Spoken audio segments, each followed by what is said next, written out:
नमस्कार दोस्तों, एक बार फिर से आप सभी का मैं स्वागत करता हूं।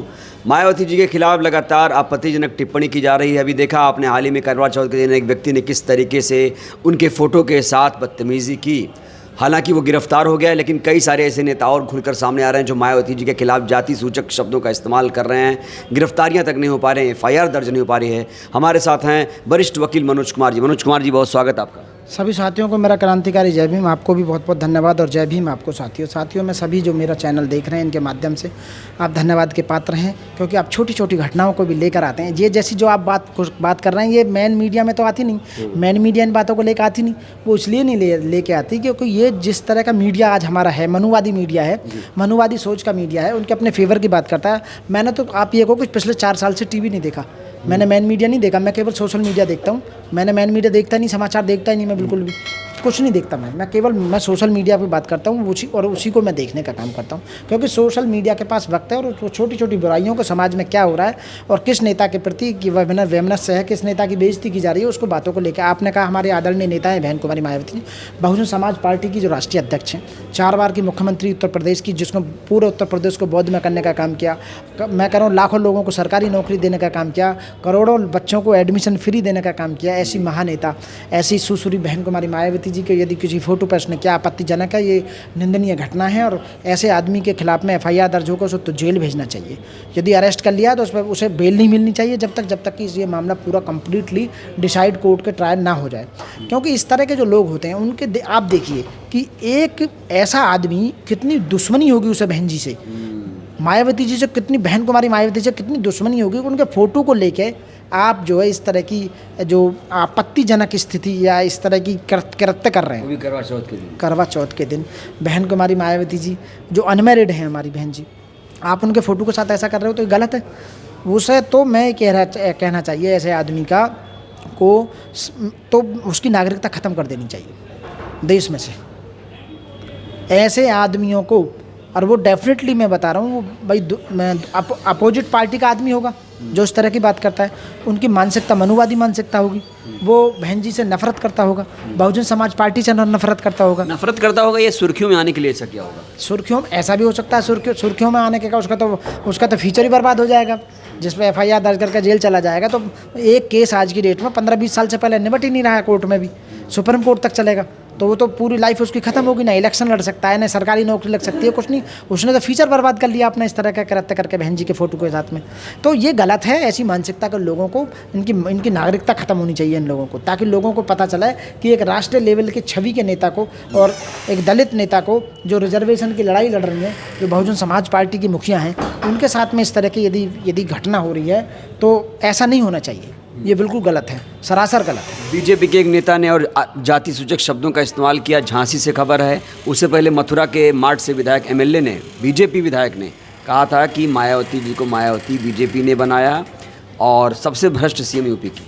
देखो, जो किया है वो गलत है। अपनी अपनी मानसिकता है, अपनी अपनी सोच है, अपनी अपनी सोच के हिसाब से लोग बात करते हैं। अब जिसमें जितनी सोच है उतनी बात करेंगे, उससे ज़्यादा तो कोई बात करेगा नहीं।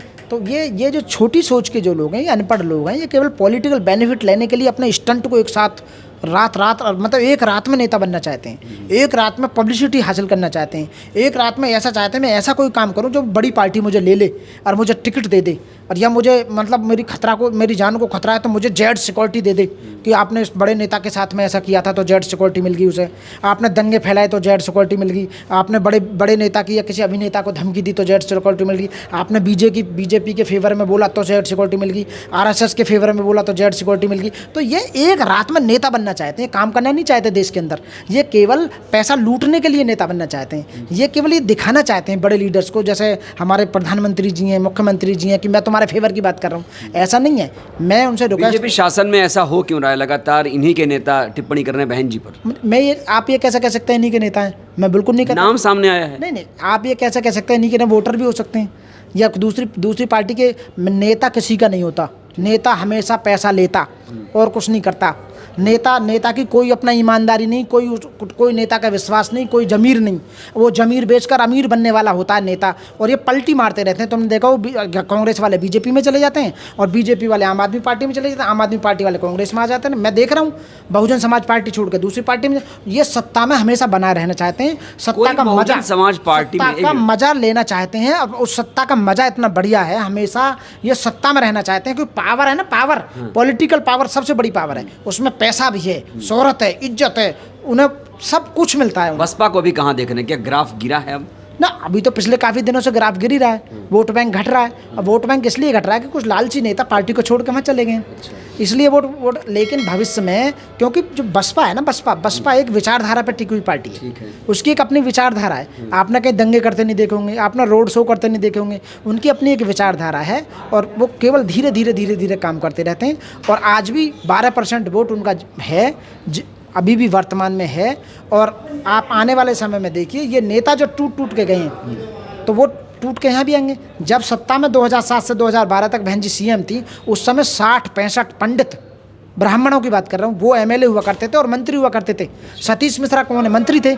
सतीश मिश्रा जी कौन थे? पार्टी की कमान थी, वो पंडित भी थे। 5-5 गुर्जर मंत्री ओबीसी के थे, आज गुर्जर भी छोड़ के जा चुके हैं, पंडित भी छोड़ के जा चुके थे। तो ये वो लोग हैं जो सत्ता में हमेशा, इन्हें जब यदि इन्हें दिखाई दिया कि बीएसपी का ग्राफ बढ़ रहा है, बहुजन समाज पार्टी आने वाली, तो टूट के फटाक इधर आ जाएंगे।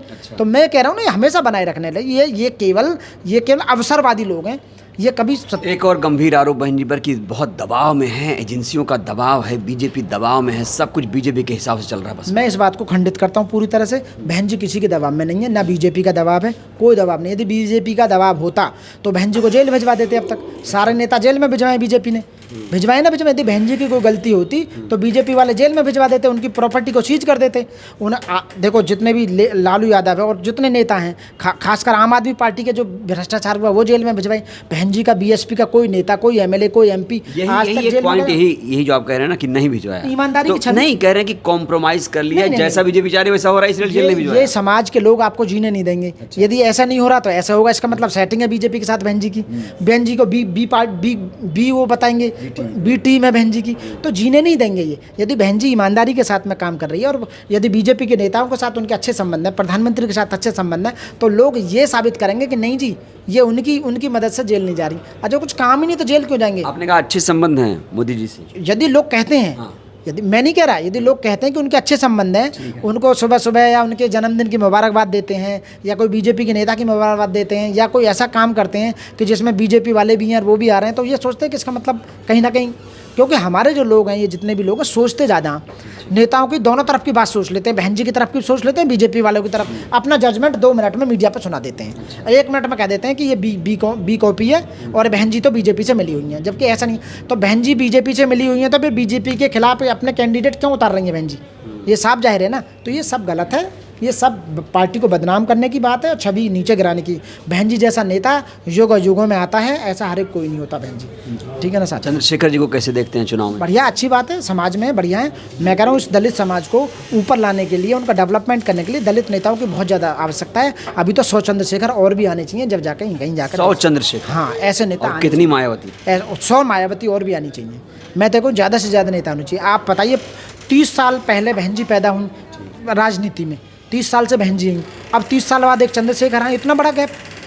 मैं कह रहा हूँ चंद्रशेखर जी के साथ में, और मैं नेताओं से रिक्वेस्ट करूँगा कि आप अब जैसे नेता अपनी पार्टी में से उन्हें सत्ता दें, पावर दें और ऐसे पैदा करें चंद्रशेखर जैसे, बहन कुमारी मायावती। बहन जी से क्या कहेंगे, चंद्रशेखर को ले आना चाहिए पार्टी में? नहीं, यदि बहन जी चाहेंगी तो ले लेंगी, यदि वो चाहते हैं तो लेना चाहिए।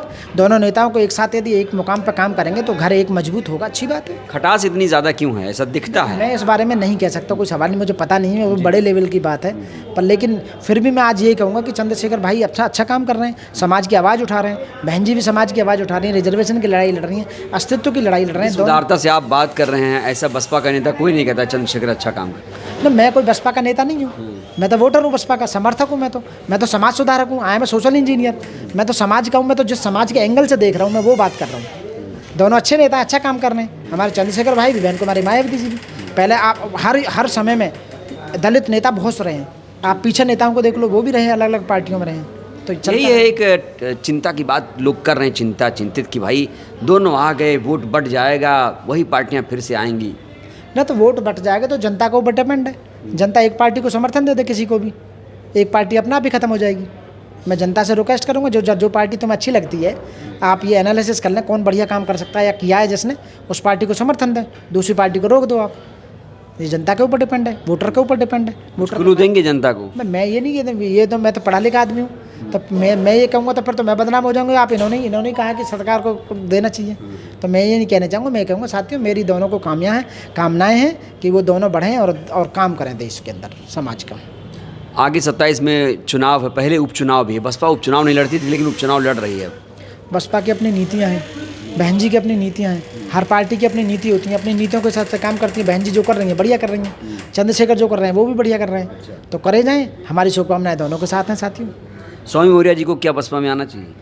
यदि बहन जी बुलाएंगी तो आना चाहिए उन्हें, क्योंकि वो पहले बसपा में रह चुके हैं, अच्छे नेता रहे, कद्दावर नेता हैं, आज भी पहले भी। ये बहन जी का और मजबूत होगी पार्टी, कंधे से कंधे मिलाकर। मैं तो खुद कहूँगा, मैं तो खुद कहूँगा कि जो पार्टी से निकल गए नेता उन्हें आना चाहिए वापस, और बहन जी को मजबूत करना चाहिए, सत्ता में पार्टी को दोबारा लाना चाहिए। बहन जी बुलाएंगी तो जरूर आएंगे, बिल्कुल आने चाहिए, बहन जी को बुलाना चाहिए ना। यदि वो तो देखो उनकी बात है, लेकिन मैं बहन जी से हाथ जोड़कर विनती करता हूँ कि जितने भी आपको लगता है कि हाँ हमारी पार्टी मजबूत होगी, तो बहन जी को उन्हें कॉल करना चाहिए, पुराने लीडर्स को आना चाहिए। चलिए, बहुत शुक्रिया मनोज जी की बातें आपने सुनी, बहुत ही कीमती बातें हैं इनकी, बहुत अच्छे तरीके से, सटीक तरीके से इन्होंने हर बातों का, हर प्रश्नों का जवाब दिया है। कैसी लगी ये बातचीत? अपनी प्रतिक्रिया दीजिए। बहुत बहुत धन्यवाद, शुक्रिया।